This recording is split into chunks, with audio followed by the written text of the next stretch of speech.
Okay, this is Chaz Says Anything, episode 51.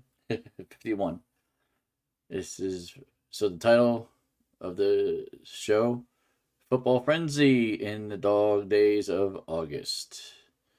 And you see that title right there, Chaz K's 2024-2025 NFL Confidence Pool.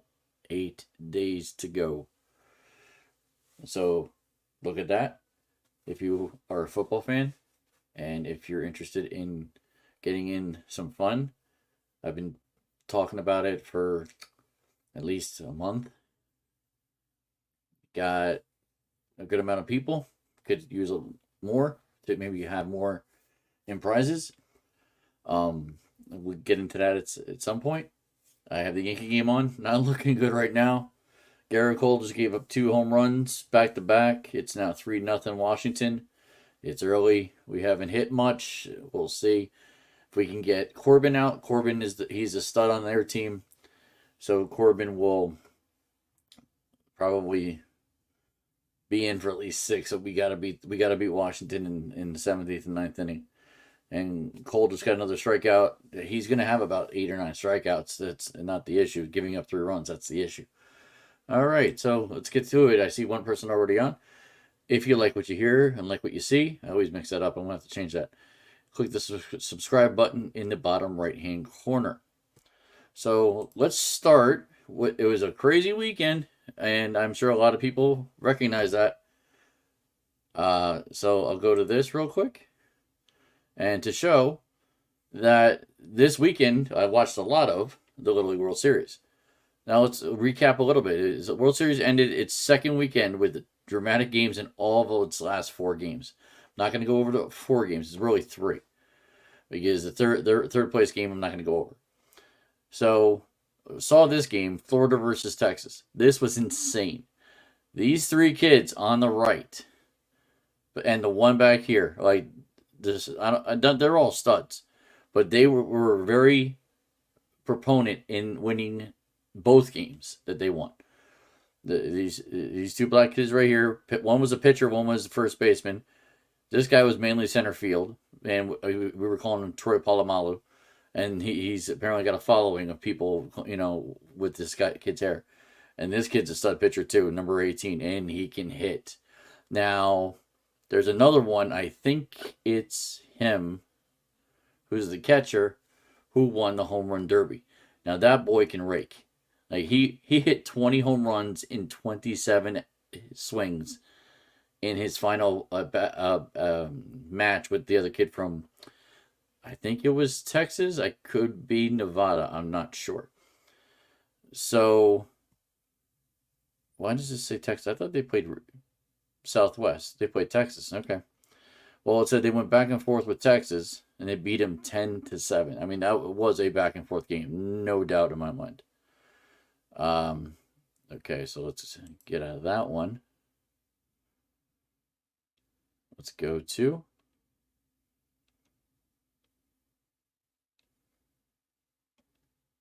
Venezuela beat Chinese Taipei beat Venezuela 4-1 to advance to the World Series. And game due to a lights out performance on the mound from, let's see if I get this right, Lei Chengxi Z. Game, it was a pretty good, game for Chinese Taipei.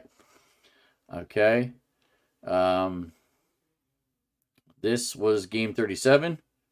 Latin America. Okay, so that's the third place game. This game was the interesting one. Okay. Florida takes the 2024 Little League World Series championship title with 2-1 come from behind extra innings win against Chinese Taipei. Little League Baseball World Series game 38 final score 2-1. If you didn't watch it, and I will come off of this. If you didn't watch this game, the scene you saw with the kid bunting, get to that. Bottom of the 6th, Chinese Taipei is winning 1-0. Going to the bottom of the 9th, one of those 2 big kids, the black kids, that they had a great at bat. He hits the ball and into the gap into right field, and they go to throw home because the kid who was on second or maybe first was running around and they scored. Now, inadvertently, the first baseman sees the ball going home. Probably could have got the guy at home. Didn't do that. Threw at third, got him at third. But that was after this play, so be it. Um. Anyway, so oh, good home run by Manny Machado. Wonderful. Anyway, um, so getting to the final of this inning, it was the bottom of the eighth, and it was 1-1. First batter, and apparently there was in Little League, and I didn't know this, that there's after the seventh inning, once they go into the seventh inning, they put the runner on like the MLB does, put him on second. So nothing happened in the seventh inning. Seventh inning, it was the pitcher's duel. Boom, 1-2-3, 1-2-3. Eighth inning comes. Chinese Taipei gets out. I think it was 1-2-3. It was pretty close. I mean, they might have had a runner at third. They couldn't score. Now the batter they had, I forget his name. I think he was the pitcher actually, Latham or Lathan was his name, and so Lathan goes up and bunts the ball. The what you're supposed to do, and when you see a bunt going down the first baseline, the first baseman gets the ball usually 9 times out of 10. Sometimes the pitcher can get it depending on how close it is, and throws to first with the runner on second. Okay, because they're going that way. There was one issue with that. They did everything right, but they threw it away because the second baseman ran back to second instead of going to first.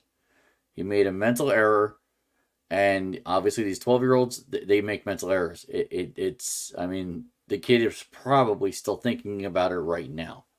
Let's be real. It's sad. You feel for the kid. You feel for the team. But unfortunately, the you know,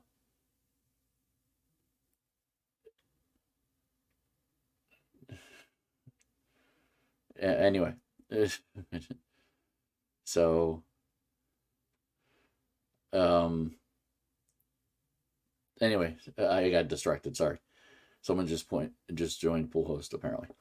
Um, so the discomfort that my heart felt for this second baseman who ended up sitting near second base, and the coach of the Florida team, Lake Mary, had to go over there and console him. I mean, it was heartbreaking. Thankfully, something I did not cry over. Amazingly, but it was absolutely interesting that this kid just didn't go to. I mean, they train every day, and it's amazing that it actually happened. But congratulations to Lake Mary, Florida. First time in Florida's history. Now these kids are going to be all over every Florida radio station and TV station. They could get statues made of them. I'm just saying, or at least posters, calendar, something. They're going to be remembered for a long time. This is Florida's only winning Little League championship team. Out of 9 tries, 9. They were 0-8. Like they blasted this before. Okay, so that was it for that. Like I said, it was, if you watched it, you were in the drama. It was great. And we'll leave it at that for now.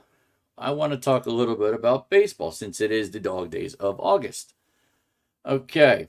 New York Yankees are hot going into Washington. Soto welcomed home yesterday to an ovation. No surprise there. Washington, D.C., Judge, Soto, Stanton, and Torres are filling out nicely. Now, when I say that, I mean they all hit home runs in Monday's game, or was it Sunday's game? I think it was Sunday's game.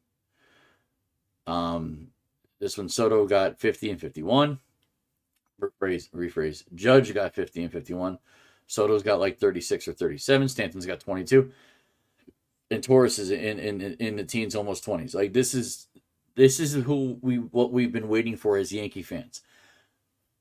Now, if everybody else can just contribute here and there, LeMahieu get a hit here and there. Volpe's been better. Volpe's been hitting 320 in the last 7 games. He's been getting better. We need help in left field. Verdugo, I'm talking to you. LeMahieu has been getting better. And Jazz, dude, they talked about this today. And I know he's new to third. I know he's new to third base. But 5 errors in 3 games, including tonight. Now I think it's 6 errors in 4. You can be as happy and poppy and whatever other adjective you can come up with. But you need to learn to play your position. This is what they wanted. This is what you said you'd do. You said this to Markovitz, and a bunch of other Yankee media. You said this to them. I'm sure you talked to your fellow players. Get it together. You won't be playing third base very long if this is the case. I mean, I want to say Jazz. Maybe this is a blip for him for this week. Maybe it was too much with this this Little League thing that he did when he was actually hurt. But he's got to figure it out. The Yankees right now are 78 and 54, 2 games over Baltimore right now. So they're actually at their highest games over the second place team since June. That's how tight everything has been. They're 36 and 29 at home, 42. They're better on the road, 42 and 25. So this game, they should come back, we'll see. And our run differential is the best in the league, plus 131. So the Yankees are headed in the right direction. I'm happy as a Yankee fan. Not pleased now. Soto's up and Judge is on deck. Third at bat. So we'll see what happens on their third at bat. Tend to figure it out. Corbin, he's got 86 pitches, I think. No, correction, 94 pitches. So Corbin may be coming out at the end of this inning. So Soto just grounded out. Judge is up. I have faith. New York, Cleveland, Houston are going to be our leaders right now. And Baltimore right now is 4, with Kansas City and Minnesota being 5 and 6. Those are dogs that you're going to be facing. You got to be up for that. As the New York being the number 1 at the moment, you're facing probably 4 and 3. No, 4 and 5. Sorry, 4, 5, 6. 4 plays 3. I forget how this works. We'll see when it happens. But I'm sorry. 6 plays 3. 4 plays 5. So 4 and 5. So it's Kansas City right now. We'll be playing Baltimore, and Kansas City's no joke. Kansas City is no joke. They got Bobby Witt. He's up there with Soto and Judge in the Player of the Year. Okay, so that's Bobby Witt's been a hell of a player. He knows how to game every day. And Minnesota is amazingly still there. Detroit is where they are. They're still going to win games, but they're not going to win everything. And the White Sox, good Lord, they've already got 100 losses. From what I read, they're the quickest team to get to 100 losses in the last 60 years. So not something Chicago wanted to deal with. It is what it is. Okay, let's go to the Mets. It's kind of the same thing I had last week with the Mets. The Mets are in Arizona today. They had a day off yesterday. They're 5 games back at 500 and 1.5 games out of the third spot. That has not changed. They've stayed the status quo the entire time, and that's fine. It is what it is. The Mets they're 9 games out. If they learn to hit, they have Then they're gonna have to win games 8-7, 7-6. It's how the Mets are going to win games. They're gonna have to play game by game until they get to if they can get to the playoffs. Just simple as that. All right, I have an issue here that I want to address. I'm not gonna yell because I already yelled at for yelling. On Old Timers Day, it was this past Saturday. I didn't watch it, but I did hear about it and read a lot about it. So at Yankee Stadium, bringing out the 2009 World Series champions, most of them anyway. My issue, as well as many of the other 2009 members that were there, according to ESPN and New York radios and Yes Networks, Michael Kay, I was listening to him yesterday, is that there was no game. I have a big issue with that. I remember. No, I didn't go. I thought I went. I was going to that game and I didn't. I went to a different game. I've always wanted to see the Old Timers game and them play. Rumor had it that Derek Jeter, not wanting to embarrass himself, which he vehemently denied, and said ask Hal to Michael Kay. So what's the truth? In my opinion, I want to believe Derek that he didn't say this, and that this is Hal's thing. I think there might be some truth to not wanting to embarrass himself. This is Derek Jeter, okay, guys. Derek Jeter is the greatest Yankee of this era. I'm not going to say of all time. There's Babe Ruth. There's Lou Gehrig. I'm not saying all time. That's a debate for another day. But Derek Jeter is the greatest of our era from the 80s to now. And he's, I guess, developed a shell that, let's say, Alex Rodriguez has not. And now Alex has had his faux pas and this and that. But Alex has even said he wants to play. CeCe says he wants to play. Can't even think of who else. There are other guys. Now, there were guys that weren't there. Let me shout them out. Brett Gardner. Answer your damn phone, dude. I even if you feel, upset with the Yankees for anything, even though they gave you the best 11 years of your life, answer your damn phone. Answer an email. It ain't going to kill you to show up at the stadium, the fans that love you. Phil Koch, okay. He had something to do. Mark Teixeira had a previous engagement. Fine. I'm a little upset because you think the previous engagement would have been superseded by this. I don't know. Whatever. And it was somebody else. I can't remember who. Yeah, I'm not going to get into it. But hell, Hideki was there.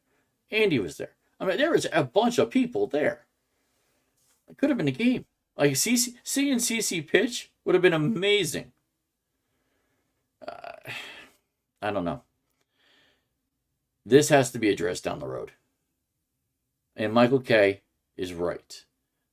Whether it's asking Hal Steinbrenner or asking Derek Jeter. And Derek Jeter's got to be more open with the public, with the media, when he's talked to. Like, you may be the greatest, you're the GOAT, you're this, you're that, but make yourself a little bit more available. That's my opinion. I was going to do this, but I got a lot more stuff to do, and I want to get through it. And I know there might be some conversation. It may not be now, honestly, but it might be down the road. Okay, so without further ado, and I talked about I was going to say that I was going to do this. Let me take this off. The NFL win game. First up, the New York Giants. Of course, the New York Giants. Sorry to see nobody on. It is what it is.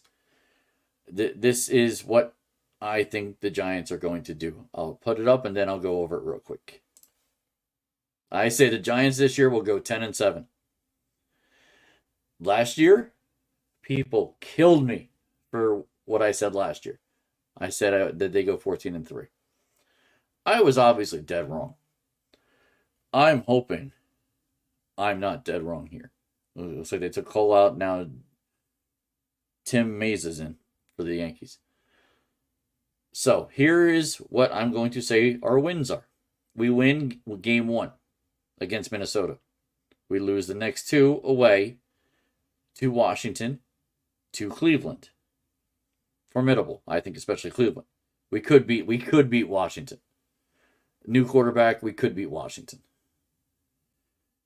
Dallas at home, I think we win. They're good, but they're not that good. And I'll get to what I think they're going to be. They're on the list. Next game, October 6th, day before my birthday. I'll be at a wedding that day. It's a 4:25, which means oh, Lord, Ben, am I going to be on the phone? I don't know. Either way, I'm saying right now, I think they're going to lose. We're in Seattle, playing in Seattle. I think we lose. But I hope we win. I'd love to be wrong. I'd love to be wrong. Next 2 games, we're home. I say we go 1-1. I say we lose to the Bengals. Okay. Which means we've now lost both to 2 Ohio teams. So I'm not happy about that, but they have better quarterbacks. They don't necessarily have better teams, but they definitely have better quarterbacks.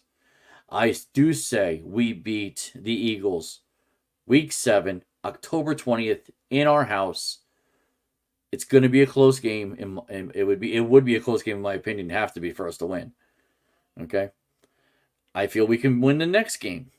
We go away to Pittsburgh. I know Beth's friend Jamie will not like me saying this, but I will say this. The Pittsburgh Steelers are a mess. Russell Wilson's their quarterback, and I'm going to have something to say about that I don't think it's going to be a good thing that he's the quarterback. Week 9, November 3rd, Washington, in our house, we win. I think with Washington we split, although we could take 2, depending on that team. The next game, November 10th, week 10, I say we win, which will give us 4 wins in a row after 2 losses.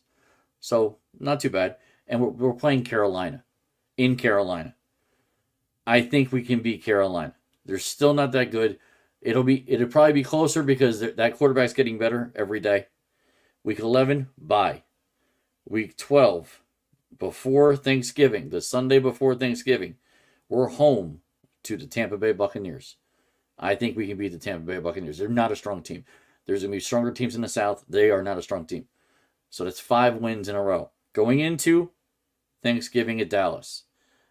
I don't want to say this. This hurts me in all different ways.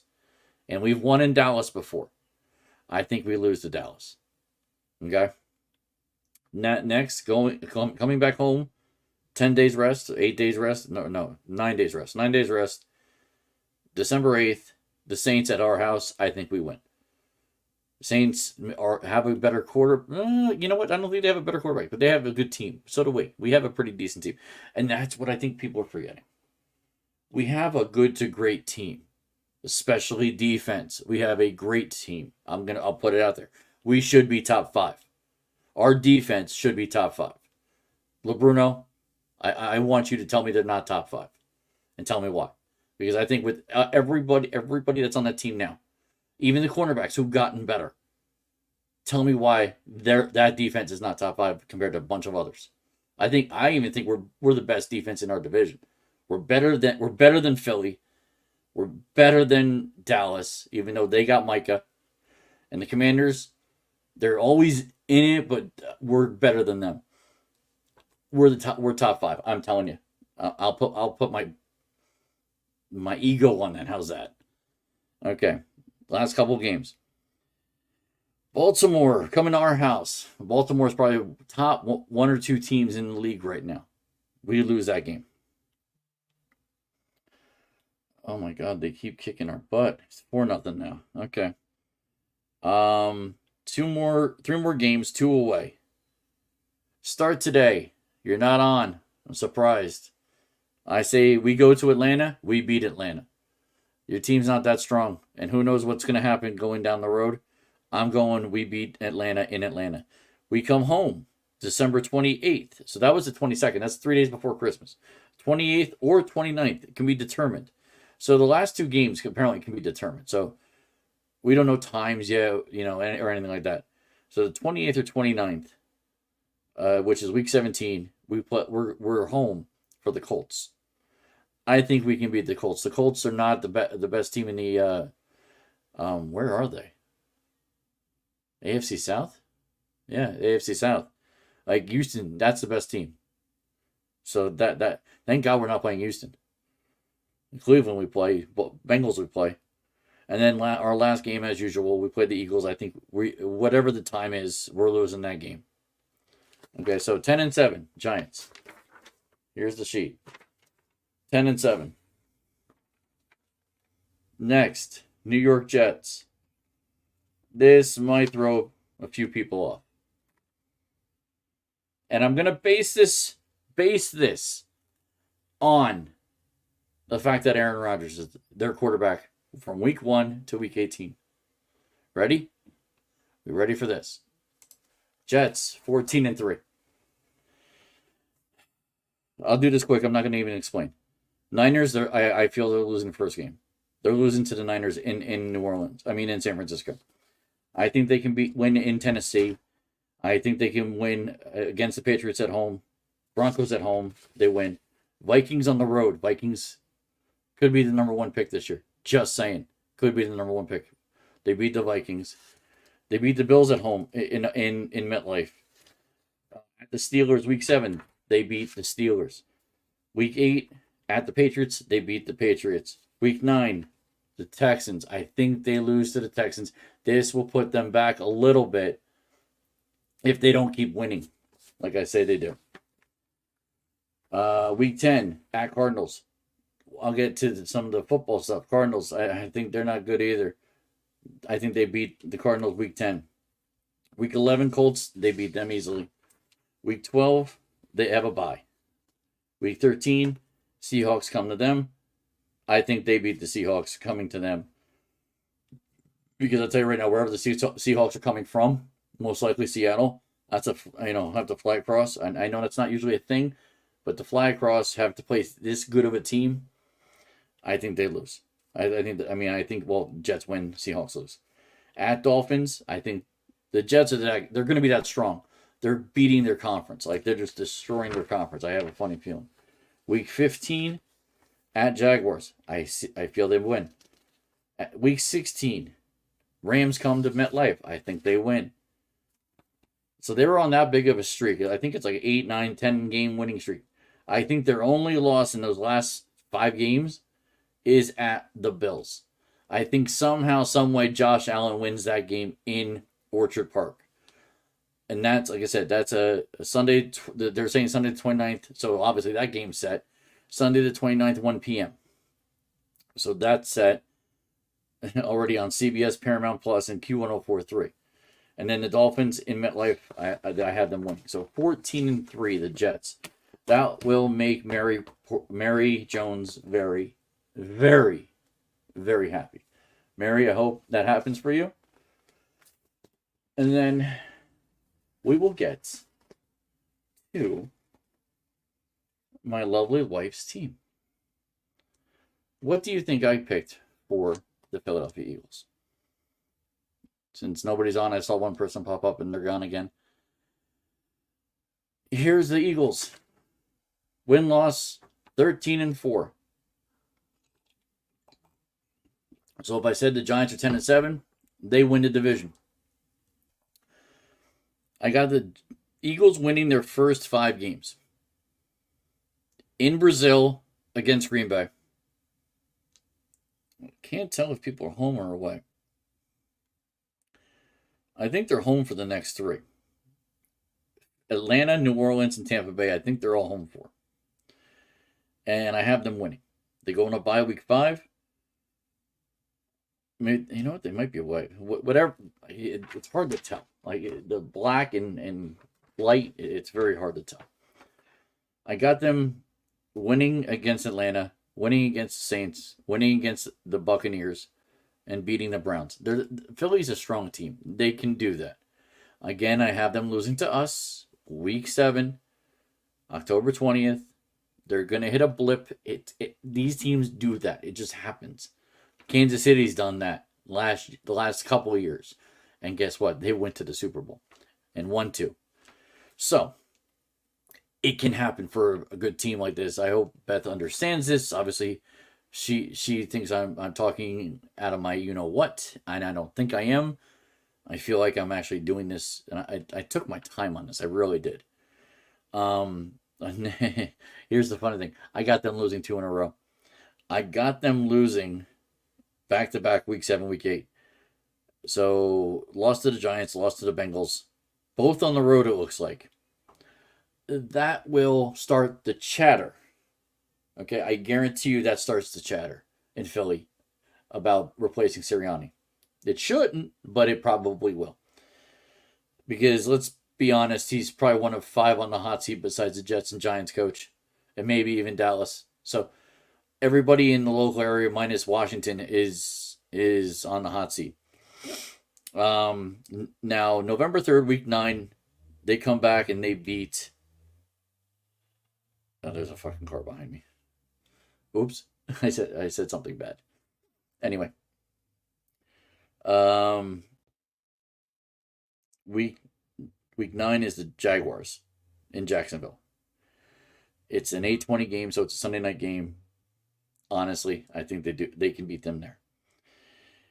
Then week 10, going to Dallas. I think Micah will run ram shot on the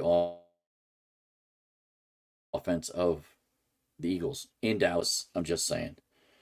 Especially, they got them later, so I'll get to that. So that's my 3rd loss. I think they beat the Commanders week 11. I think they beat the Rams in Sunday Night Football in LA week 12. Now, this could be a Super Bowl game. Week 13. Remember I said this for December 1st, week 13. Baltimore is home to Philadelphia. And that's close enough the fans are going to travel. That should be a Sunday night game, not a 4:25. Whatever the case, I think Baltimore wins that game. That's their 4th loss. That's their last loss. So, I'm going to predict this like this. You're Philadelphia, you're getting 10 wins the first 5 weeks and the last 5 weeks. That's how you get 10 of your 13 wins. I think that's feasible. So I got you beating the Panthers, the Steelers, the Commanders, the Cowboys, and the Giants. Because you're home for the Cowboys and the Giants. I think you can win those 2 games. As of right now. I could change my mind in week 17 and pick both against the Eagles twice. But that's that. All right, so I got Philly winning the NFC East, Giants going 10-7. What could I possibly have the Cowboys in? Any guesses, people? Patriots are losing 2-1 to the Phils. Okay. Here's the answer. 10-7. I think they'll be tied with the Giants. I think the Commanders actually will probably be a 4 or 5 win team. Because think about this too. I have a funny feeling Green Bay, Minnesota are also going to be very single-digit team wins. There's going to be teams that are low in other divisions. That's why I feel Dallas and the Giants actually might make the playoffs. I mean, I'm not going to do that. I'll probably start to do that down in December. If I start predicting now, I'm going to throw myself off. Maybe I'll do it next week. Maybe if I have a little time, I'll think about doing it next week before the league actually starts.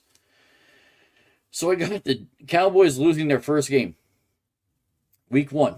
So I think the Giants win, and the Jets lose, and the Eagles win, but I have the Cowboys losing week 1 at Cleveland. They're the only team. Well, no, I got them. Yeah, so I got them losing. Okay. And I think it'll be close, but it's going to be a low-scoring game. I don't see Dak doing very much there, and God forbid there's a rainstorm on Lake Erie there. Week 2, I think they win. Wow, this could be McCarthy's head. I got loss, win, loss, loss, win, loss. I got them going 2-6. I got them going 2-6. 2-4, I mean, win 6 weeks.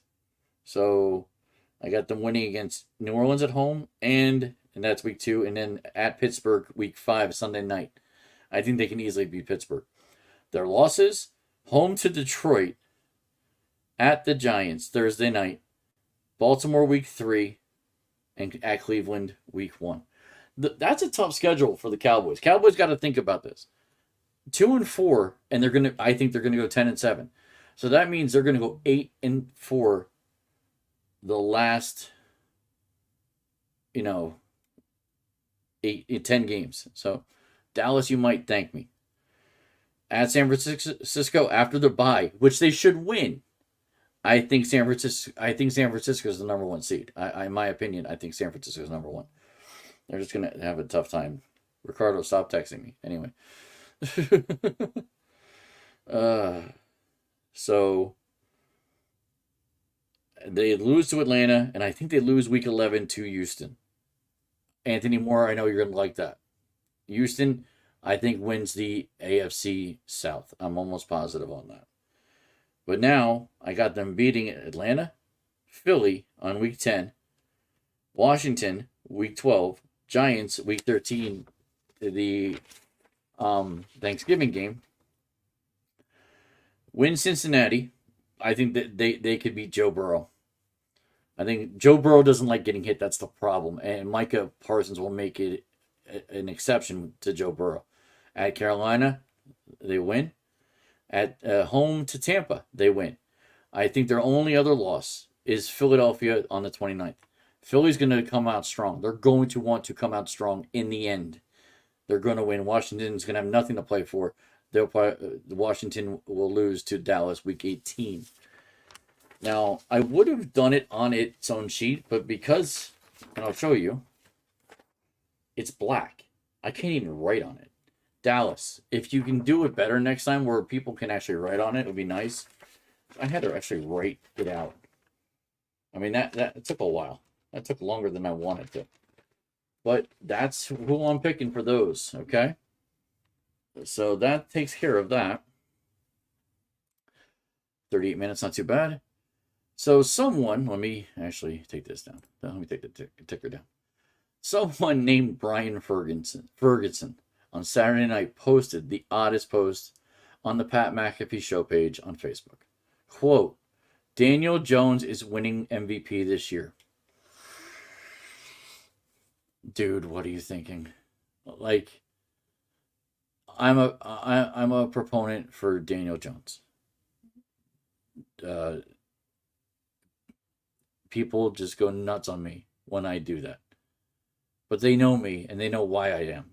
I'm more of an apologist for Daniel Jones because in part he's played behind some of the worst offensive lines in Giants history. To put it bluntly, some of the worst. I mean, Evan Neal, who they drafted first round in a round of everybody else who got top 10 offensive linemen, he was the worst, is now hurt and was going to be a backup anyway. I feel the offensive line is better. I feel we've upgraded on wide receivers. Hell, we just let go Isaiah Hodgins and somebody else I'll talk about later. They cut those guys because they're not needed. We have a wide receiver core that I'm very happy with, and I'll go over that next week. But to say he's going to be the MVP, like Singletary will help him a little bit. Like let's think about this. Singletary will be help to. He won't be Saquon. Like nobody's going to be Saquon other than Christian McCaffrey. But our running back Singletary will be sufficient, I feel. He's not an up and down guy. He does go side to side. He will find the hole. And Daniel Jones can run. If his leg is right, Daniel Jones can run. He's had enough time that he now knows that he has to do what he has to do. And he's getting destroyed on lists on top of list on top of list. He has to have some type of motivation.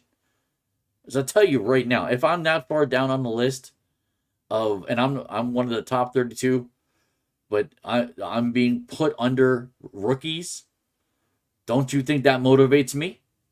Don't you think that motivates you? So don't tell me it doesn't motivate him. I'm sorry.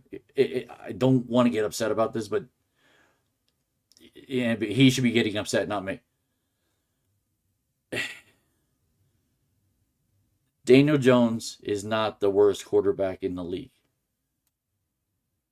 He's not the best. He's not even the best in New York. But Aaron Rodgers goes down, he becomes the best again.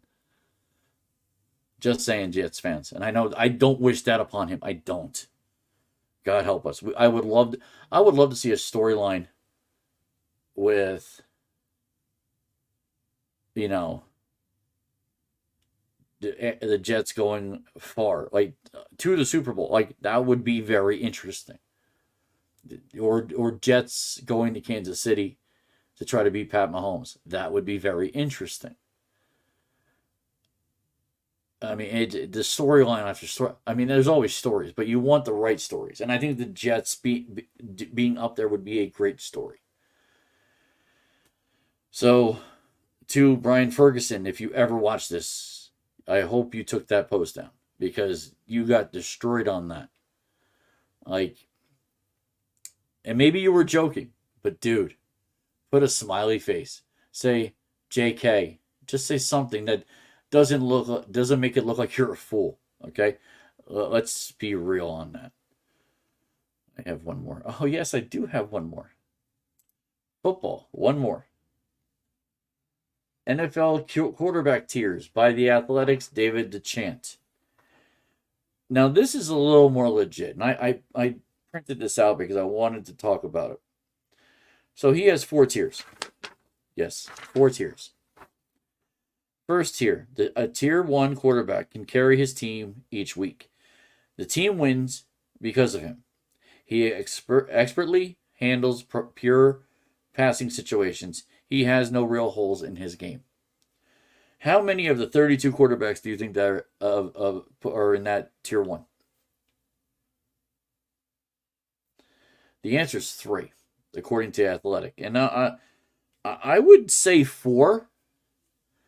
But he left one person off and put him in 2. And I do have a little disagreement on that.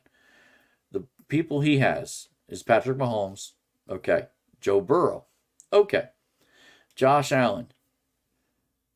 Josh Allen better show up this year. And I know I've said Buffalo is probably going to lose. But Buffalo's going to lose. Or be losing. Because he's going to have to pass a lot. Guess what? His numbers are going up. Josh Allen's going to be the quarterback everybody's going to want to get. Like behind Mahomes, behind Burrow. Like Allen's going to be that guy because he's going to be throwing and throwing to try to win games. Maybe am I being prophetic? I hope so. I hope I know what I'm talking about here. Anyway, a tier 2 quarterback can carry his team sometimes, but not as consistently. He can handle pure passing situations in doses and or possess other dimensions that are special enough to elevate him above tier 3. He has a hole or 2 in his game. First person on this list, I don't buy he has any of those things. He should be in tier 1. That name is Lamar Jackson. And I hate to say this, I'd probably pick Lamar over even Pat Mahomes right now in fantasy. I think it would be Lamar, Pat, Joe Burrow, Josh Allen. Top 4 quarterbacks. That's my opinion. The next ones, Matt Stafford and Justin Herbert are tied. Aaron Rodgers, CJ Stroud. Expect to see CJ Stroud in tier 1 in 2 years. That kid will be up in tier 1 in 2 years. Maybe at most 3. Dak Prescott, he's going down, even though he's looking for a new contract. I think he's going down. Jared Goff, Jalen Hurts. Jalen Hurts is interesting for tier 2. He's won a Super Bowl. Given, granted, that was more of a team, but that wasn't him. Just like Eli, it was a team, wasn't him. Jalen won a Super Bowl, but has not been consistent since. And the defense has been suspect in the last couple of years. Sometimes good, sometimes bad. Remember, the Eagles lost 5 of 6 last year at the end of the season. It's why they didn't do what I thought they were going to do. Jalen Hurts needs to have a better year this year. I say they're going 14-3 or 13-4. That should propose that he has a better year. We'll see. The rest of the people on the list, Brock Purdy won a Super Bowl. He's a legit, definitely tier 2. He could move up, but that's going to be a long way down, or he's going to be like a quick whatever. The other two, I have issue with being in tier 2. One of the two gets hurt too much. And he's older. He's 36. He's on Atlanta. The other one is in the NFC North. And hasn't been great. You know, he's been good, but he's not been great. Okay? And I'm not sure if even sometimes good gets you on that tier 2. Fine, if it does, in this guy's mind. But the one I'm talking about in Atlanta is Kirk Cousins. The one I'm talking about in the NFC North, Green Bay's Jordan Love. I'm taking my guy over Jordan Love because I know he can run the ball besides pass the ball. And he's in tier 2. Okay. I'm not buying that. Tier 3. Tier 3 quarterback is legitimate starter but needs a heavier running game or a defensive component to win. A lower volume drop back passing offense suits him best. My guy should be in this. That quantifies everything about Daniel Jones. Quantifies anything and everything about Daniel Jones. He's not on tier 3. But here's who's above him, which really bothers me on a few of them.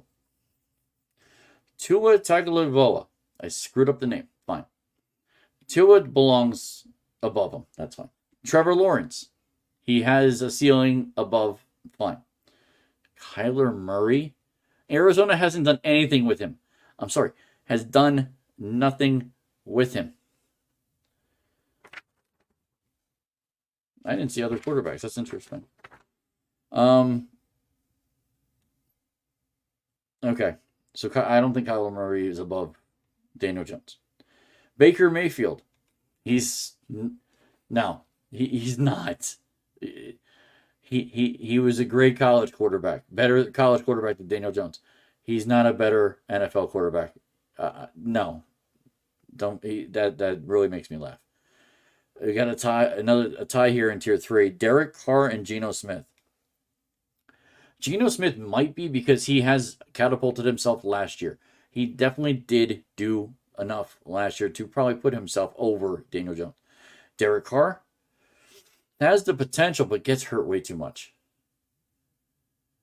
And this last one, I don't think he's going to do anything this year. Soto's up with 2 on. He better do something. And it's a right-handed pitcher. Good. And he grounds the ball into a double play. No. He threw it away. Ha. We got lucky. Bases loaded for Judge. I might have to call this one. Anyway. So Russell Wilson. It's hard to say. He's not better than Daniel Jones. He's not. Russell Wilson won a Super Bowl 12 years ago. It's been a long time. The only other thing he's better at with Daniel Jones is he's living the life that Daniel Jones may wish he would love to live, being married to Ciara, having the babies with Ciara. Other than that, he's not a better quarterback. He's probably going to lose his job to another guy who's in tier 4, who's on the tier 4 list, because he's in the same quarterback room. Russell Wilson, will shock me if he stays quarterback by week 8. And here's the rest, which does not include rookie quarterbacks, which is interesting because there's a lot of rookie quarterbacks listed above Daniel Jones. But Daniel Jones is above these guys. So Daniel Jones is first of the top 4. Then Justin Fields, Pittsburgh, who will probably replace Russell Wilson. Gardner Minshew, I forget where he's at, but he's somewhere. He might be in Vegas. Anthony Richardson is tied with Will Levis. Anthony Richardson is in Indianapolis. He does not have a team at all. He has Peyton's team from when Peyton was first a rookie, Peyton Manning's. And Will Levis, I don't even know if Will Levis is starting in Tennessee right now. So, and then there's Bryce Young, who's ahead of somebody else, which I find hysterical. Bryce Young in Carolina, who, for all intents and purposes, only has 1 win and has to try to garner more wins. Oh, I never said what I'll get that at the end. So, behind Bryce Young, I find this to be hysterical. Sam Darnold, Minnesota's quarterback, who is now the quarterback because J.J. McCarthy is hurt for the year. Go figure. Sam Darnold, and this is why I think the Giants will win week 1 in MetLife against Minnesota. We do well against Minnesota. We will do well against Sam Darnold. If it was J.J. McCarthy, we would have done well because we would have picked off J.J. at least twice. We might pick off at least 2, if not 3, against Darnold. I'm just saying. I have that feeling. It could go the other way, but I have that feeling that really could happen. And then last but not least, and I think he just got cut today. I could be wrong. Jacoby Brissett is at the end of this list. So who's not on this list? Who probably should be. And he's on a show that's been on for the last 3 weeks. And I'll talk about this a little bit because I was watching it before I did the show today. So Hard Knocks Chicago Bears training camp, episode 3 on HBO Max or Max. Focus was on QB1, Caleb Williams. Not on that list. Now, funny thing he said in the beginning of this episode. Quote, practice is harder than the game.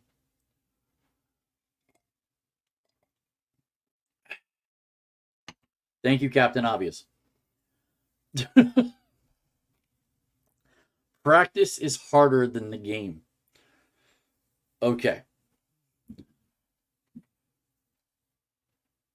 And maybe I'm saying wrong. Practice isn't as hard as the game. I think maybe it's practice isn't as hard as the game. I might have got the quote wrong. I'm not going back. Either way, there should have been a better takeaway from what have you learned from this experience. I think he said practice isn't as hard. Either way. It makes more sense if he said practice isn't as hard as the game. That's obvious. Okay? The game's always harder. You have to game plan for the game. You don't game plan for a practice. You practice the game plan. I don't know. Maybe because I just never was a football player, so I don't understand. Yeah, we're still losing. I get it. So that was said. I got more. Being compared to Patrick Mahomes online by podcasters. Dude, Chicago, I get he's the best quarterback you probably will ever have. Okay. I get that. That's on the table. That doesn't make him Patrick Mahomes. And then I heard him on the bench saying, I just threw a pass like Mahomes. Okay. You know how many guys throw passes like Mahomes? They're still not Mahomes. Mahomes is Mahomes. Mahomes got the $500 million contract. Mahomes is still not the highest paid anymore because of other contracts above him. But you're not Mahomes, Caleb. Let's be real. Don't let these other Bears tell you that you are. You're not. Win some games. Win the North like you need to. And I don't think I said that, but this was talked about. Apparently, he said, "Oh no, it's right in front of me." He said this supposedly. My job is to rewrite history. Is that cocky or confident? In his case, I think it's confident. He came from from a college where he did well 2 years ago, but not well last year, but was still the number one pick. Why? Because of the things he can do on the field. That's why. Now, what's funny is that there's some good quarterbacks on this team besides him. Tyson Bagent, is he better than everyone knows? Like, the guy is legit good. Like, he came in last year, he was okay, blah, blah, blah. He if he, I think this might be his last year with the Bears. Someone's picking him up. Hell, bring him to the Giants. I'll take him as a backup, or like if I'll be hypothetical. Like we, he, I hate thinking like this. If Daniel Jones does well, that means we keep him for the next 2 years. Okay, theoretical, we keep him the next 2 years. You put Tyson behind him if he gets hurt. That guy is legit. Can run a team. He could run this team. He could run the Bears if Caleb Williams wasn't there. And they got some good players. But before I get to the players, did anybody know that his father is more popular than him? Google Travis Bagent. If you don't know who he is, look at this dude, and then look at Tyson Bagent. That's his son, but that does not look like it could be his son. Just saying. So then they tried to trade for Matt Judon. Okay, so they showed this. Tried to trade for Matt Judon. Atlanta picked him up in the same frame of the scene. So unfortunately, that didn't happen. But they did draft DE Austin Booker in the 5th round that they had to jump back into because they had no more draft picks. So the fact that this guy now is featured on Hard Knocks, he's one to watch. There's no doubt. So Austin Booker will be watched. I thought I saw him. Maybe, yeah. He if you Google Chicago Bears players and you get a list of them, 1, 2, 3, 4. He's the 6th player listed. That's pretty damn impressive. That you're a rookie defensive end and you're the 6th player listed. Caleb Williams is number 1. I think you all know who number 2 is. Simone Biles' husband, Jonathan Owens. He's number 2. Rome Odunze is number 3. Bagent's 4. Keenan Allen's 5. Keenan Allen got a contract. I think it was Keenan, or it was DJ Moore. One of the two got a big contract. So the wide receivers are up there. Really, a 3rd quarterback. Actually, four quarterbacks are up on this list. Brett Rippon, who's probably got if I looked at the cuts, he's probably cut, and so is Austin Reed. I bet you. Like, they can't keep more than 2 quarterbacks. Bagent, you're going to keep. I'd be shocked if they kept Rippon. They could. Hell, Giants kept the 3rd. We got Tommy because, of course, what's his name is hurt right now. That's why he's our number 2. Will he go back to the practice squad when our hurt quarterback comes back? Anyway, I'll get to the hurt quarter. I'll get to that in a minute. Also, I see I'm diverting here, and I gotta stop doing that. Eberflus gives nicknames. Now, if you don't know who Eberflus is, that's the coach of the Chicago Bears. He gives nicknames to his players, very interestingly. And he tried to give one to his Australian punter, 4th round draft pick. 4th round draft pick. It couldn't fit round. There wasn't enough room. 4th round draft pick, Australian punter Tory Taylor. And then they had a joint practice with Cincinnati. And they needed that joint practice. It was pretty good, too. They definitely needed the back and forth. Coach even said, if you fight with someone on the field, you will be taken off the field and you will go work out with the injured players we have on staff, or we have in house. That's what he said. good for Eberflus. Like I'm sure other coaches are saying the same thing. Um, so like I said, they were practicing there. Then they go to the game, and Simone Biles, I just mentioned her before, wife of safety Jonathan Owens, is at the Bengals Bears preseason game, wearing a Packers jacket on the sideline. I ask, how did her team miss this? Now, assuming that she's popular enough to have some type of team, whether it be her family, if she has a publicist, if she has an agent, who knows? I don't obviously follow her that much, but I know she's popular enough. And yes, her man was a Green Bay Packer, but now he's a Chicago Bear. He makes enough money that I'm sure he could have bought you something, or your team, your family could have bought you a Bears jacket. Now, I'm just going about what they said, and I don't remember. I don't look at Twitter every day or X. I don't look at trends every day. You know when I look at trends on Tuesdays. So if there's something trending on Tuesday, I might talk about it. But if there's a trend any other day, unless it comes up on the news or on my feed or something, I don't care. Okay. So Simone Biles wearing a jacket didn't throw me until today, until when I saw the show. Her team's just got to do a better job. Like, apparently she got lambasted. Look up that word if you don't know it, on social media for when people know who your man is and what team he's on, and you wear the wrong one.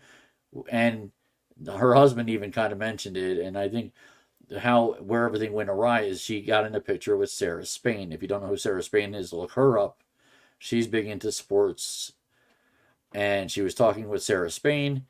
The picture went out, and it went viral all over social media. Now, during the game, there was a couple issues. Sorry, I got an itch. There were a couple issues in the game against the Bengals. Inaccuracy by the quarterback and communication issues. Okay? So, guess what? The mics were cutting out. And this, in tune, had the Tory Taylor, the punter, punt his first punts in the preseason. So he didn't really punt before this. So, and there was even talk that when he talked to Caleb Williams, who in a phone call message when he got drafted way back in April, he basically said that you don't have to worry about punting too much because you're never, we're going to score and score and score. Big words to say for Caleb when you've never got on an NFL field. Anyway, so because of these mic issues were happening, Taylor had to go punt because they weren't getting any, catches and yada, yada, yada. It wasn't going well in the first quarter. So now here's the thing. They were in the end zone.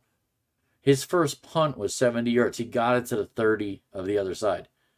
The next punt was another 70-yarder that went to the 15 when they were on, let's say the other 15, if I'm correct.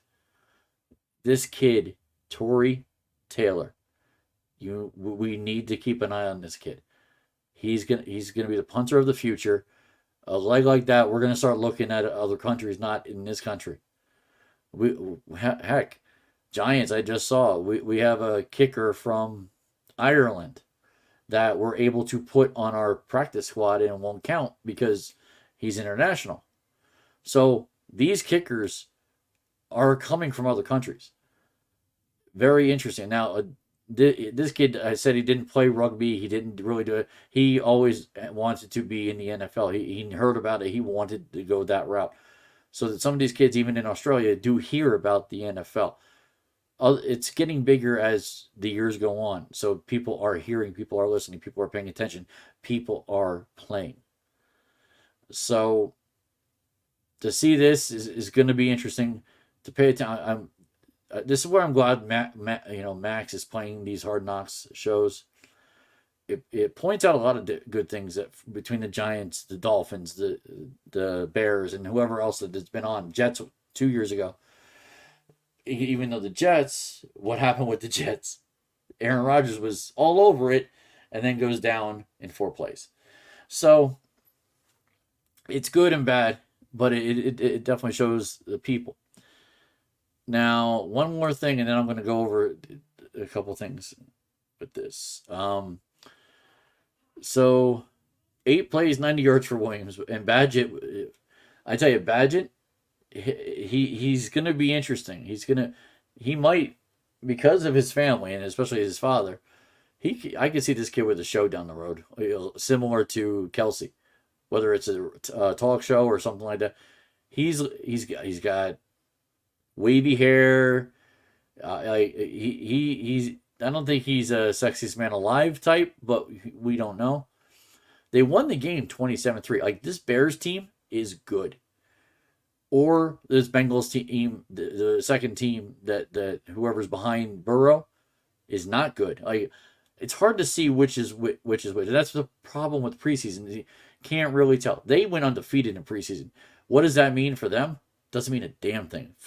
Going 4-0 is like going 0-4 in preseason. You don't know what you got unless you figure out the team you got. That's why I don't care that the Jets win or lose or Giants win or lose. It's how they play. And I get how when Daniel Jones had 2 interceptions in the one game. I get it. It is what it is. I don't care that, whatever interceptions, fumbles in preseason happen, it doesn't count. You're working to get better for the regular season. You show up for the regular season. If you don't, you lose your job. It's as simple as that. He hasn't done enough to lose his job yet. He's not. He could this year. We'll see. Now, one last thing, and then family's a thing for this team. So this is why I say watch out for the Bears, and I'm going to probably talk about this next week. I'll go over who I think is going to be what in the playoffs, and I think I'll do that for at least professional football. College is so much harder. And I'll talk about that in a little bit. Maybe I did do something with college too. Although they've already started. Like I said, they talked about family, that this is a family. Caleb Williams kept promoting that this is a family. So we'll see how this goes down the road. Last thing on this. Now, this is more, think about it. This is more fantasy related than it is anything else. But this could also be long-term for the Bears. The Williams-Odunze connection is real, and not just for this year, but for the future. Absolutely real. The Bears are thanking the Giants for taking the receiver we took and left Rome Odunze on their roster. It was absolutely ridiculous. Why did I do this? Okay, so I had to move something down. There we go. Okay. So, whoops. Jesus Christ. Can't move things right. Okay, so I'm done with the max. Although I did want to say the ages of these people are ridiculous. Caleb Williams, 22 years old. Jonathan Owens, 29. Rome Odunze, 22. Tyson Bagent, 24. Keenan Allen, 32. He's the old man. Austin Booker, the 4th-round guy, 21. Brett Rippon, he's another old man, 28. He's not that old, actually. DJ Moore, who I think got the contract, 27 years old. Colin Johnson, another wide receiver, 26. Austin Reed, who probably got cut, 24. Torrey Taylor, the punter, he's 27. He went to college 2020 to 2023, and he was older. I guess because he was from Australia, he came older. And guess who they got at running back? And if I was in a fantasy football league, I'd be drafting this guy. DeAndre Swift, 25 years old. The only other guy I would have taken on the Giants would have been that guy. I'm good with Singletary, but Swift would have been that guy. What he did on the Eagles and every team since, and he's 25. That's a guy I want on my team. And maybe at some point he will be, but That they got a good team. They really do. So we'll see what happens with the Bears. Now, NFL news and notes going into the season. I'll start with the two that I put in here, and then I'll talk about what else is on NFL.com. Cowboys wide receiver CeeDee Lamb agrees to 4-year, $136 million extension. I got something to say on this. You know who's not going to get their money at the end of the year or this year? Dak Prescott. I think he's done. This is his year. He's done. Why is Dak done? 5 letters. Micah Parsons will be signed by the Cowboys. This is the combo they want. CeeDee Lamb with Micah. I'm not saying they're tanking for whoever quarterback is coming out. Would be interesting if that was the case. But you could also get quarterbacks in the mid rounds. In the mid first round. He might be thinking that. Jerry Jones. Just getting to know what Jerry Jones has been over the last 20 years, the way he thinks. I don't think he thinks paying a quarterback the exuberant amount of money that Dak is going to be paid. He's not. That's not his deal. He doesn't want to do that, and he's going to do everything he can not to do that. If I'm right, someone sign me to ESPN. I'm telling you right now. I don't think Dak's getting signed by the Cowboys. It's not happening. You know where he could go? Honestly, because think about it, he could be a New York Jet in 2025. Dak Prescott could be a New York Jet in 2025 because if Aaron Rodgers is done, they'll sign him. Oh, good. It's now 4-2 Nationals. Okay, good. Anyway, so those are my predictions for Dallas and for Dak in 2025. Let's see if that actually comes to fruition. Next, before I go to NFL.com, Dolphins wide receiver Odell Beckham Jr. to begin the season on the PUP list will miss the first 4 games. Ouch. I knew Miami wasn't going to be great. They're going to be good. Tua's got now nobody to basically throw to. My buddy Tim is going to probably livid right now. I'm shocked he hasn't texted me, something about Odell. That's a damn shame. But that's actually not the worst. So, and now it's up on here. So I don't want to remove it. Add to stage. There we go. Packers place running back A.J. Dillon on season-ending injured reserve. He hurt his neck. That's not good. Browns rookie defensive tackle Mike Hall Jr. placed on commissioner's exempt list following domestic violence arrest. Definitely not good there either.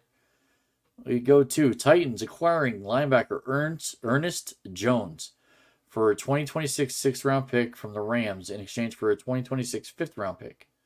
Okay. Panthers cut former second-round wide receiver Terrence Marshall after 3 seasons. Rookie running back Jonathan Brooks on NFL list. Well, anybody who needs a wide receiver can get away with this guy. He's probably not that bad. And guess who's also been cut? Chiefs waiving wide receiver Kadarius Toney. Bye-bye now. Bye-bye. Yeah, Toney, who did get a Super Bowl ring with Chiefs 2 years ago, did not. I don't think got one last year because I think he was not on the team. He was a reserve or something or hurt. Maybe he did get one, so he probably has 2. Either way, he's not good. Like this was a bad pickup for them because that second year they almost lost because of him. Let's see what else is there. Transactions is probably a lot. There's probably a lot.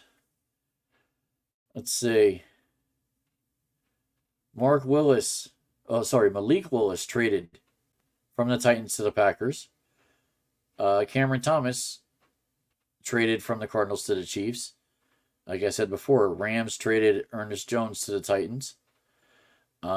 Jets traded Brandon Codrington to the Bills. Don't know who that is. Let's just go people I know. Yeah.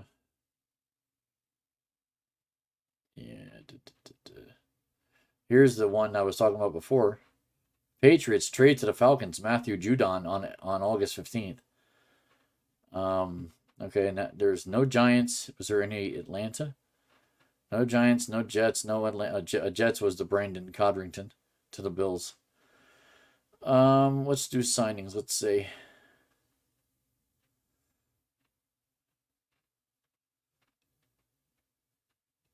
So the Cowboys signed Linval Joseph. Gee, he used to be a Giant. Juju Smith-Schuster goes to the Chiefs. Wow, really? Nobody else I know? Deshaun White to the Raiders. If I know who that is, it sounds familiar.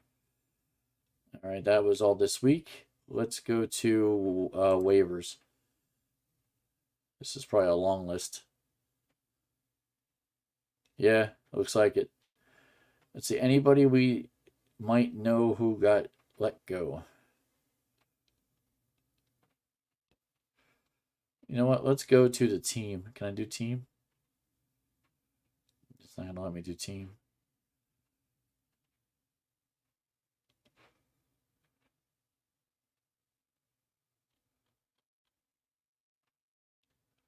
Oop, next page. Buccaneers.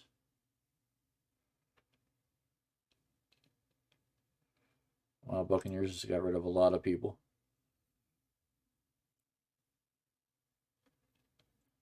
Browns. See that? I wish the Giants was first, and I could at least say the Giants one. Let's see who the Bears cut. Okay, since we was talking about that with the what is it, the Max Hard Knock show. Micah Baskerville. No. I've heard none of these guys were really big on the show. Let's see.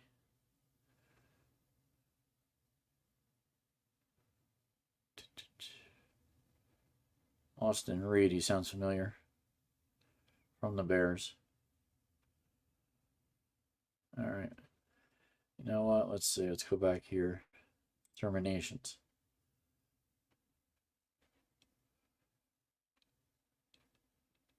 Yeesh.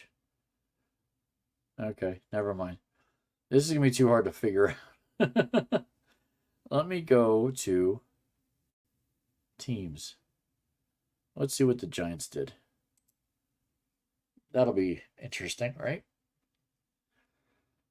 Let's see.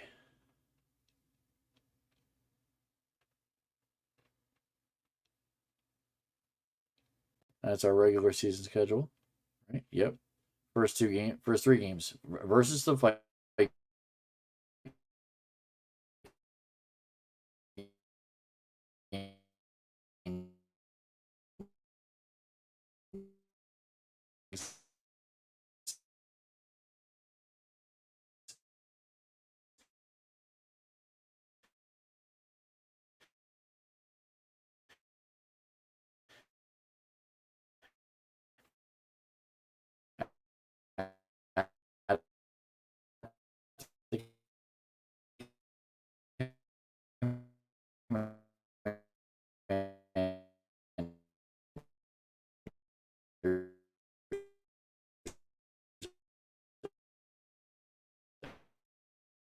At the Browns. Say we're going to go 1-2. That's okay. Yeah, I'm back. Oh, Yankee game is over. The lights went out. What the hell? That's just strange. Okay, Yankee game is over. They lost 4-2. Anyway, X out of that. Let me just fix my phone. Yeah, I got 3 messages from my friend Ricardo, and he doesn't realize I'm on my podcast. Anyway, talk about this. So, Week 0 of the NCAA football started in Ireland. Number 10 Florida State was the 10.5-point favorite at the beginning of the game against Georgia Tech. Lost the game at the end by field goal. Great game. I watched the entire thing. I loved it. Absolutely freaking loved it. Now my other game, I could probably check. Let me get out of this. Okay, let's go to scores. The other game I picked was the SMU game. I said SMU was going to win. It's not going to give me week 0. It's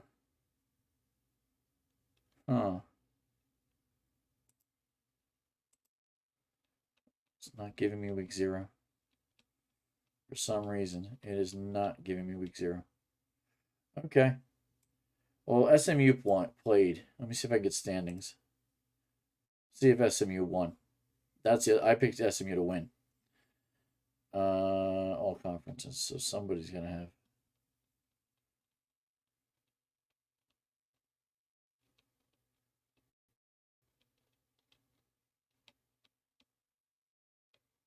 Maybe not. Okay. Anyway, I don't know if SMU won, but they, if they did, they did. I'm choosing to be the first. Oh, my predictions. Yeah. See, I didn't do this. I wanted to. It is what it is. I honestly, I'm wanting Notre Dame to win. I think Notre Dame's the team to win, and we'll go. I'll keep rooting for Notre Dame, but I do think Clemson's coming out of the ACC. What were the other ones? I said it. I said it on my Facebook, and I forgot what I said. So, if you want to go to my Facebook page, you can see what I actually said on Saturday.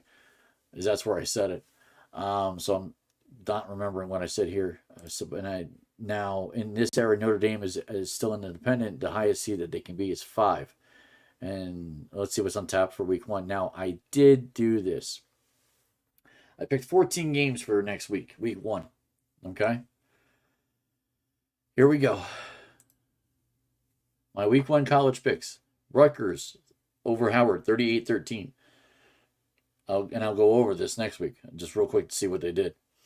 Colorado, 42-28, I'm predicting.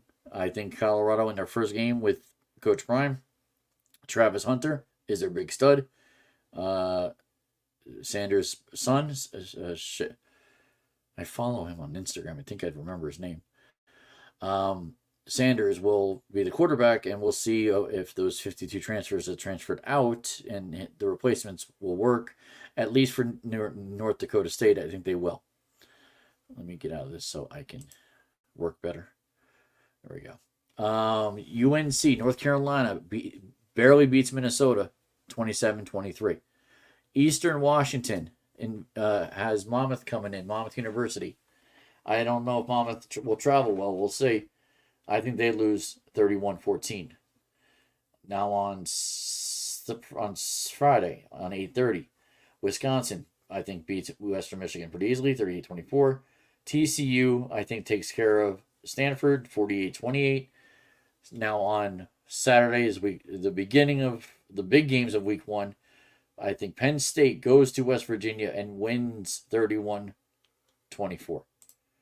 Next, the number 1 versus number 14. Georgia number 1, I think, wins in Georgia. It's close because Clemson's going to make it close. 34-28. It could even be closer. I'd say 34-31 possibly. It's going to be close. And remember, these close games are going to matter in the long run. That's why these teams are going to try to make things close. Iowa, I think, wins 31-14 over Illinois State. Miami of Florida, Jim LeBruno will be ecstatic that I picked them.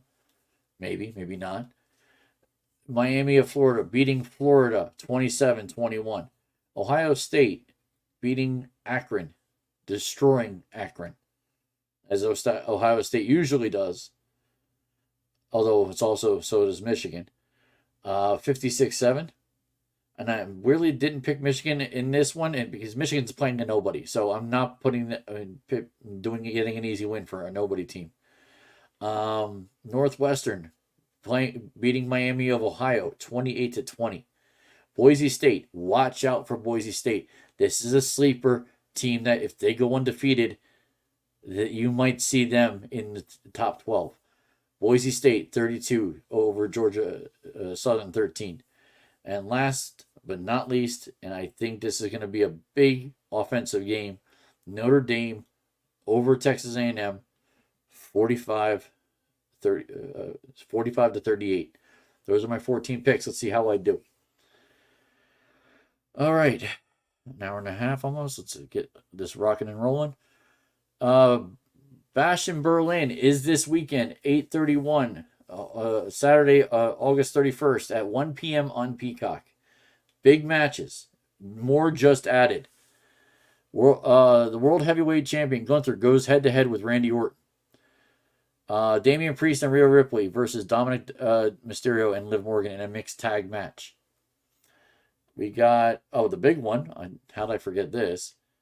Kevin Owens is the number one contender and was told to be the number one contender to Cody Rhodes' undisputed WWE title belt. And they'll have a singles match, probably be the main event on Saturday. Other matches, CM Punk battles Drew McIntyre in a strap match. Drew McIntyre should be the favorite, but we'll see if CM Punk can actually drag him around a ring and tap each one. We'll see. Why am I this is maybe I just gotta get rid of this. Remove. Stop screen. That helped. Yeah. All right.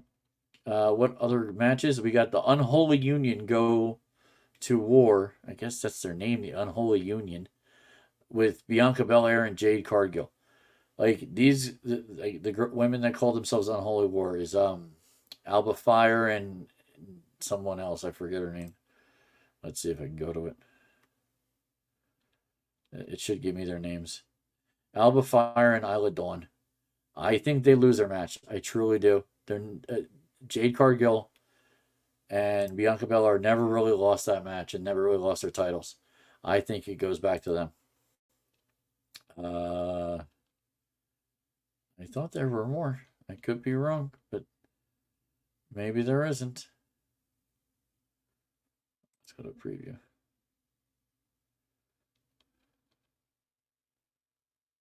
Yeah, okay, I'm wrong. 1, 2, 3, 4, 5 matches. That's it so far. Only 5 matches. So I'm picking Bianca Belair and Jade Cargill to win. In the strap match, sorry, there was a bug. I'm gonna pick Drew McIntyre. I don't think CM Punk can win. In the mixed tag match, I'm easily picking Damian Priest and Rhea Ripley, unless the rest of almost a Damage Control. The rest of come on, this is killing me. I can't remember their name. The rest of Dirty Dom's team. No, not the New Day. Oh, Jesus Christ! I need Prevagen to sponsor me here. But Dirty Dom and Liv Morgan, their new team, as they put it comes out. Carlito and those guys. World Heavyweight Champion Gunther versus Randy Orton. This is tough because Gunther's been there all week. This is Gunther's homeland, in essence. He's European, he's German. My thing on this, on picking this, is Gunther is another person. Only 2 championships have occurred on someone's home turf in the last 2 years that I can recall. And the tag team was one of them in Scotland that she won, that Alba Fire and Isla Dawn won, and Rhea Ripley when she won in Australia. But nobody else has won. So what does it mean if Gunther loses in Germany? So I've been going back and forth with this. Is Randy's who I want, Gunther who's I might expect. Which wins over? And with Randy, it's another big one. It would be 15 titles in his career, one shy of John Cena and Ric Flair. All right, I'm doing it. I'm going with Gunther. Some reason I think Gunther's going to win. I don't know how. Don't know why. Just think Gunther's going to win. And I don't think Cody loses to Kevin Owens. Honestly, I can sort of see the bloodline coming in. Just possibly. There's going to be something at the end of this match that makes this match not a great match, which will probably make the Bash in Berlin not a great PLE. Who knows? I mean, Travis Kelce buys steak and 3-year-old gelding with fitting name Swift delivery. Okay, whatever. Anyway, so those are the matches. This is what happened last night. Let me go to the shows. So last night at Raw was truly an interesting event. Wasn't the greatest, wasn't the worst. I'll start with the end. Uncle Howdy actually has his first match. And if you don't know who Uncle Howdy is Bo Dallas. Bo Dallas is the brother of Bray Wyatt. Bray Wyatt passed away last year. Now the Wyatt Six has come back, and this is his first match he's actually wrestled. And he beat Chad Gable. But Gable put up a fight, and I hate to say it, Bo Dallas didn't look very good. This didn't look like a last match. Like, the only thing that made it somewhat legible for a final, match or match of the night or main event match was the fact that he was doing Bray Wyatt moves. So, that being the case, it didn't resonate with me as a great main event. Now, there have been better Raw main events. I just didn't think it was a great main event. Terror Twins, Judgment Day. That's what I was trying to say, the Judgment Day. The Judgment Day targeted the Terror Twins, as now Damian Priest and Rhea Ripley are being called, and honestly, someone needs to team up with the Terror Twins, and I hate to say it, it really does need to be Jey Uso and Sami Zayn. Let's make it a little even.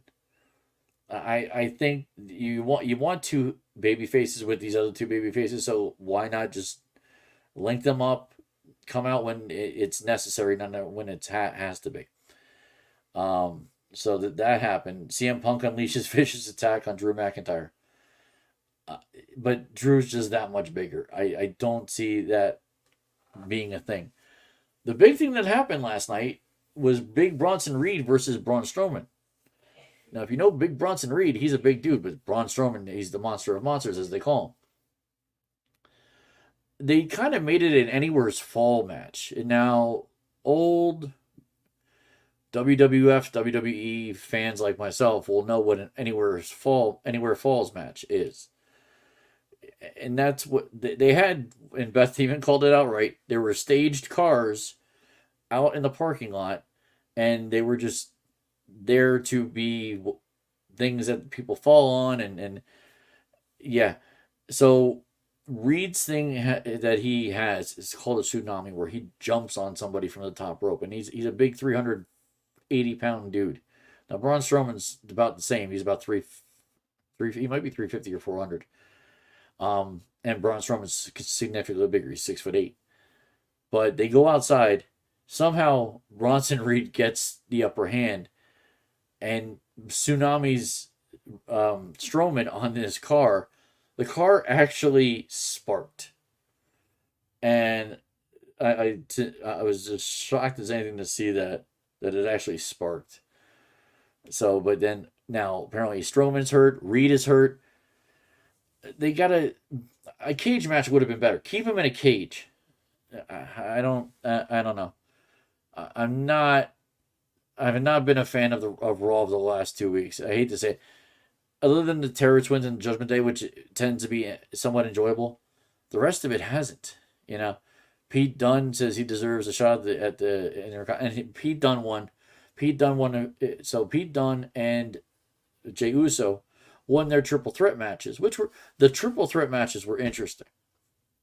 The triple threat matches made it a good Raw. like I said, in that how that happened, that was interesting and fun to watch, and to see Uso win um, was almost, I don't want to say inevitable. It was Uso, Kofi, and the guy from Final Judgment, and it was just inevitable. Jey Uso was winning that. Now with Pete Dunne beating, who did he beat? Um, oh, he beat the other guy from New Day. Forgetting his name now, and somebody else who was in that match. Why am I forgetting that? Anyway, again, that wasn't as good of a match as the other one. And there was also a death yesterday. If anybody doesn't know who Sid Udi is, he was also Sid Justice, Sid Vicious, and a bunch of other characters in WWE. Big guy, 6'9", 300 pounds, big muscle dude. Mostly a heel when he was wrestling in his days with WWF and WCW.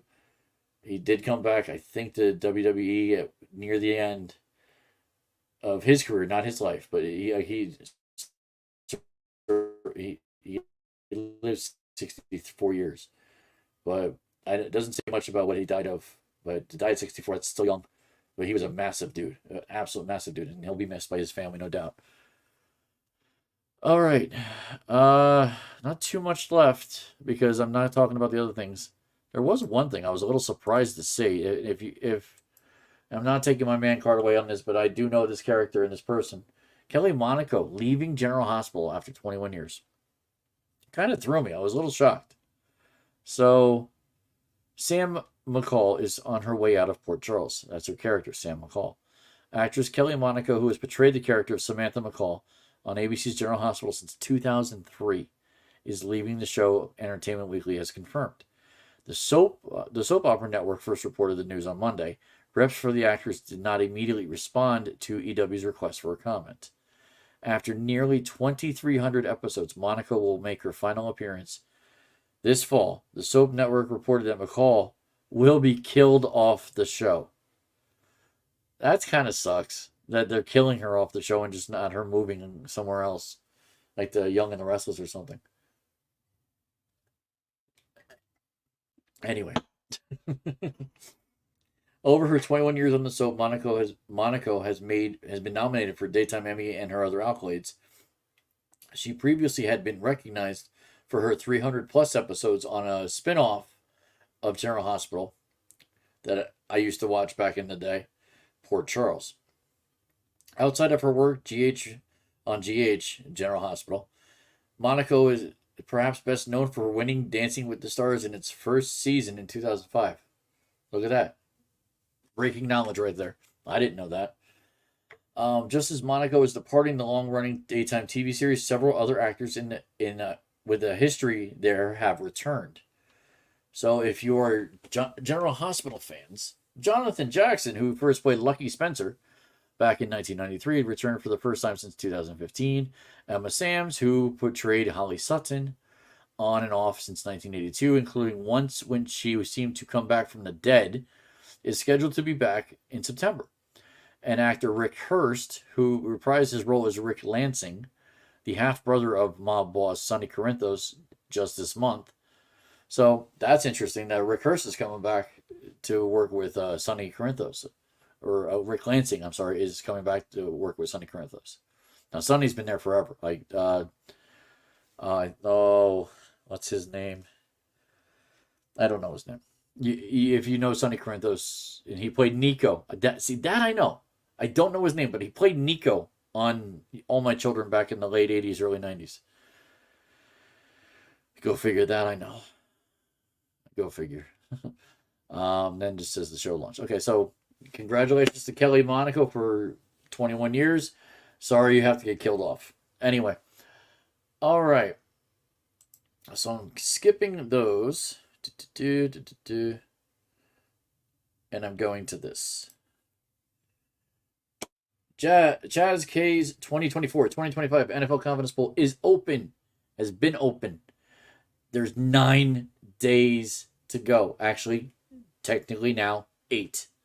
8 days to go before the first game of the NFL season for 2024-2025. I need confirmations by Tuesday. Okay? Number one, if you're good, confirmation that you're in, so I know what to, who to put you, or like take you in, take you out, mostly to take you out if you're out. Okay, and there's actually, let's see, I have 6 players from last year that have not responded to me. I've texted, it was 9 or 10. I texted a few today, and they responded that they're in. So I'm gonna text a few at a time. Like I said, this starting tomorrow too. I need to know by September 3rd. The 5th is the first day. I need everything done. The 3rd is a Tuesday. That Tuesday is a big day for a lot of things. And then Wednesday, I bowl. So I'm not doing much on Wednesday other than going bowling. So Tuesday's got to be the day.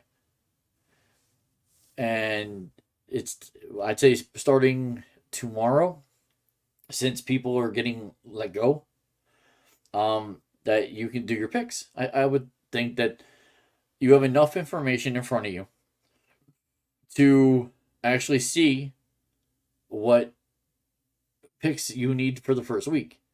Now, you have until the 5th to switch your picks, but you have until 8:15 on Thursday.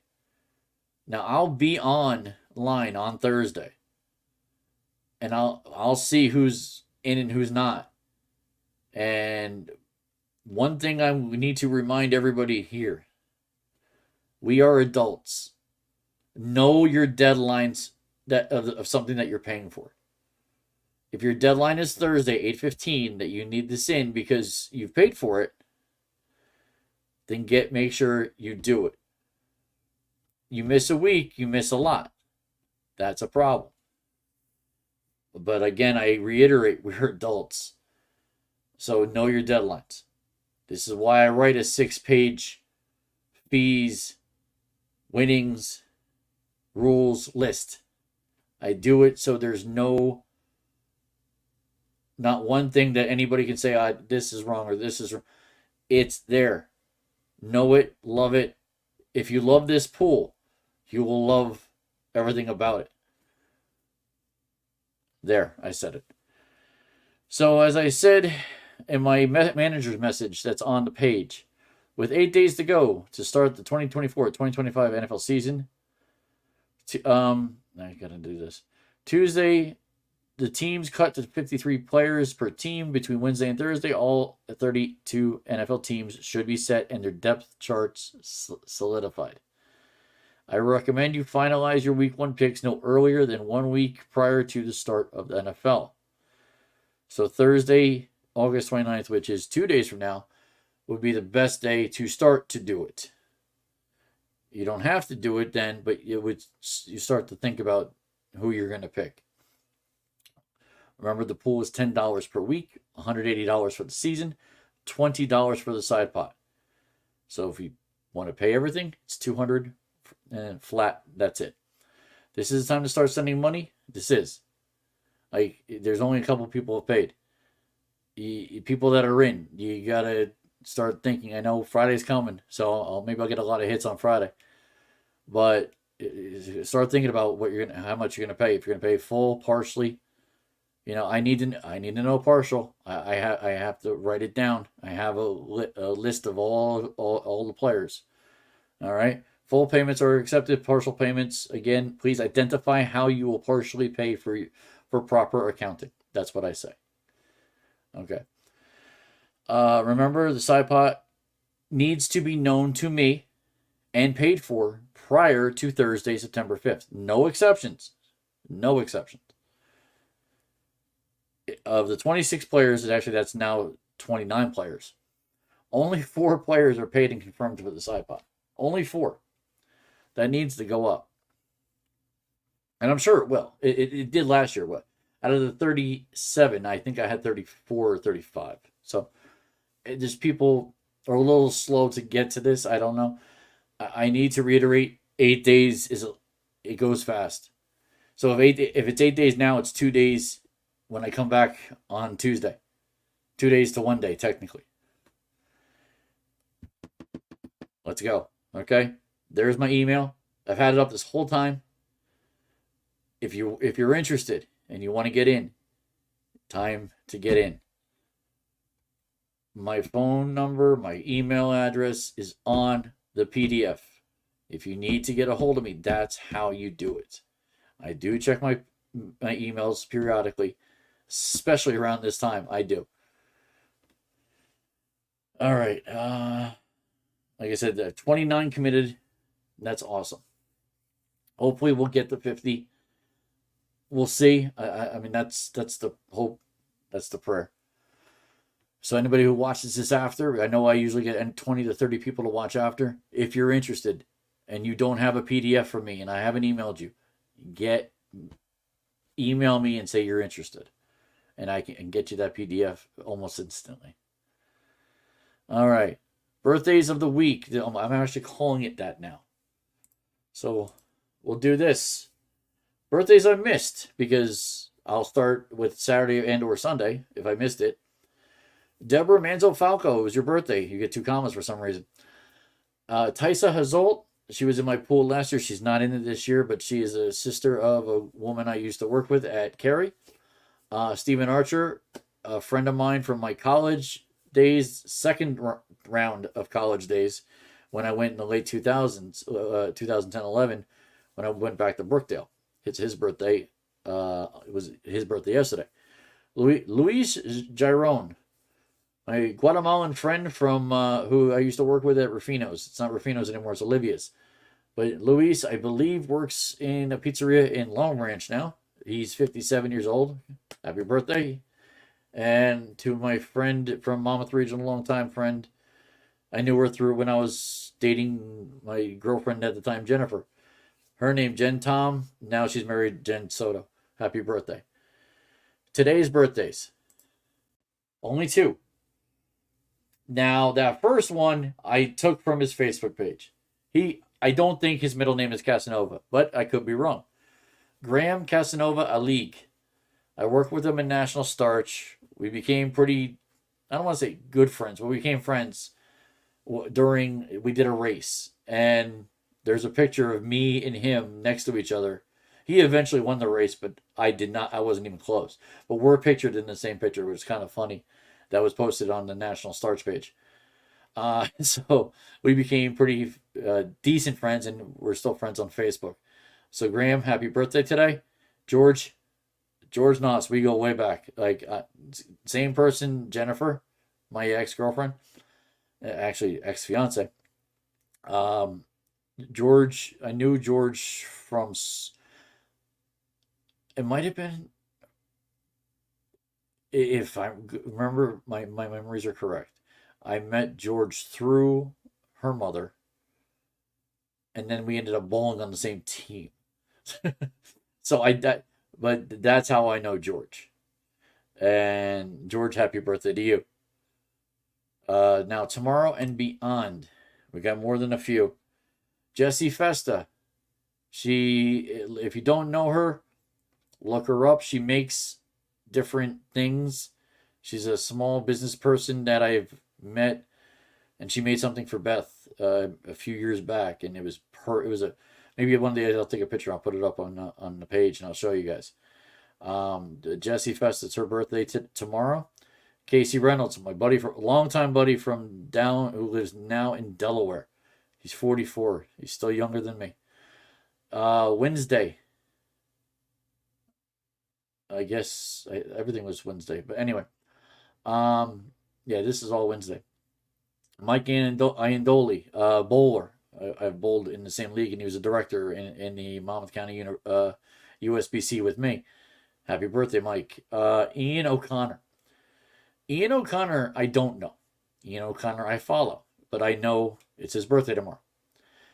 If you don't know who Ian O'Connor is, look him up. Especially as this is a sports podcast. He has many different articles that he's written over his lifetime and books as well, including I think he wrote 62 with Aaron Judge. So Ian O'Connor, his birthday is tomorrow, 60 years old. Happy birthday! That's a big one.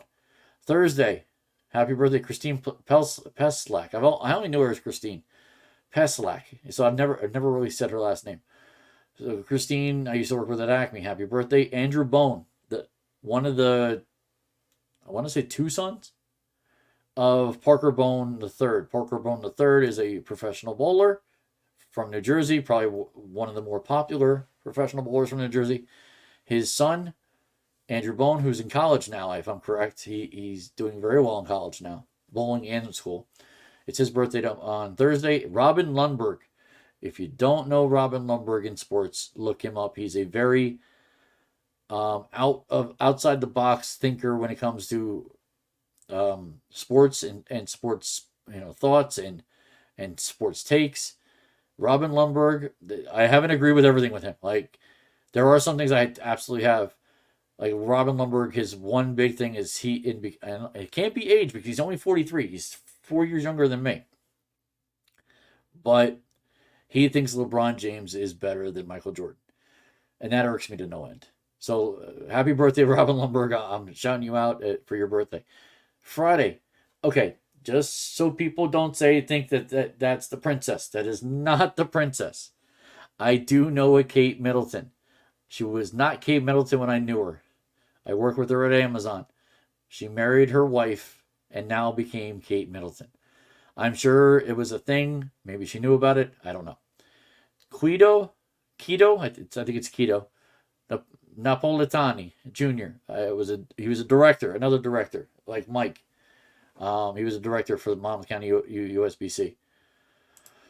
And also on that Friday, Stephen Wheeler. I went to school with him. We were schoolmates back at St. Jerome's.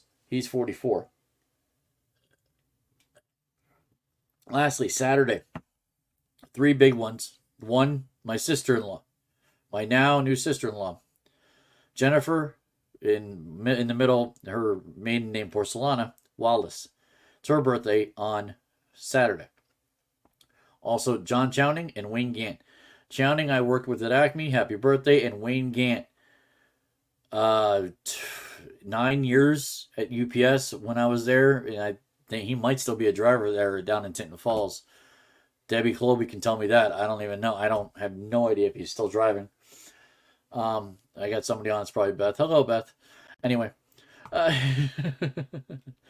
so if anyone wants to join me on a conversation, contact me. There at chazroyalty@gmail.com. And next episode is next Tuesday, episode 52. Hopefully it won't be as long, but there was a lot to talk about. Hopefully you all will watch it. And like I said, this episode 52 will be mostly about the NFL and Major League Baseball in September. All right, and probably a little bit about WWE, but we'll definitely go over NFL, who I think is going to win. NCAA, I'll probably try to go over that quickly. And what happened at Bash in Berlin. All right. That's it. Have a good week. Arrivederci. There we go. I said a new word for today. Have a good week, guys. I'll see you next week.